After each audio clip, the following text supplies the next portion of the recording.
Hello students, कैसे हैं आप लोग। तो इस क्वेश्चन में पूछा गया है कि what is the half cell. What is the half cell. तो हाफ सेल क्या होता है।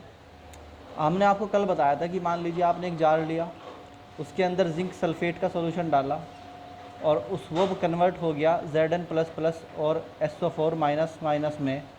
और यहाँ पर जो है जो स्पेस है इसके अंदर जो है इस तरीके से ये सॉल्यूशन फैल गया, तो इसके अंदर जिंक प्लस प्लस के आयन और SO4 माइनस माइनस के आयन इस तरह इकट्ठे हो गए।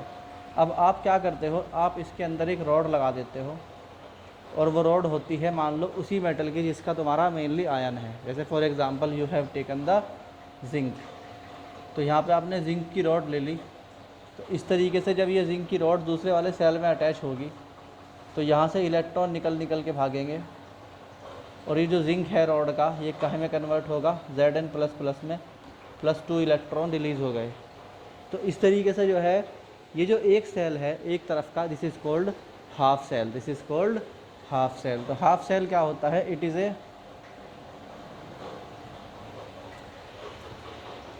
Met it is a system it is a system. ये एक सिस्टम है जिसके अंदर क्या होता है, इन विच एक जो रॉड होता है जिंक रॉड या मेटालिक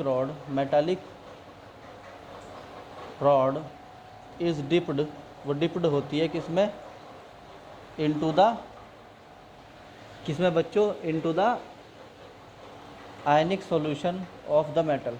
वो आयनिक सॉल्यूशन में होती है ऑफ दिस मेटल, इसी मेटल के आयनिक सॉल्यूशन के अंदर वो क्या होती है, डिप्ड होती है। This is called half cell. और इसका जो एग्जांपल है, दिस इज़ जिंक जो है वो कन्वर्ट हो रहा है Zn प्लस प्लस में और 2 इलेक्ट्रॉन छोड़ रहा है, ये लोअर हाफ सेल में हो रहा है। तो इसका जो आंसर है बेसिकली, अगर आपको इसे कॉपी में लिखना है तो इसका जो आंसर है पूरा का पूरा वो नीचे डिस्क्रिप्शन में दिया गया है, वहाँ से आप पूरा का पूरा आंसर नोट आउट कर लें, समझाना था आपको।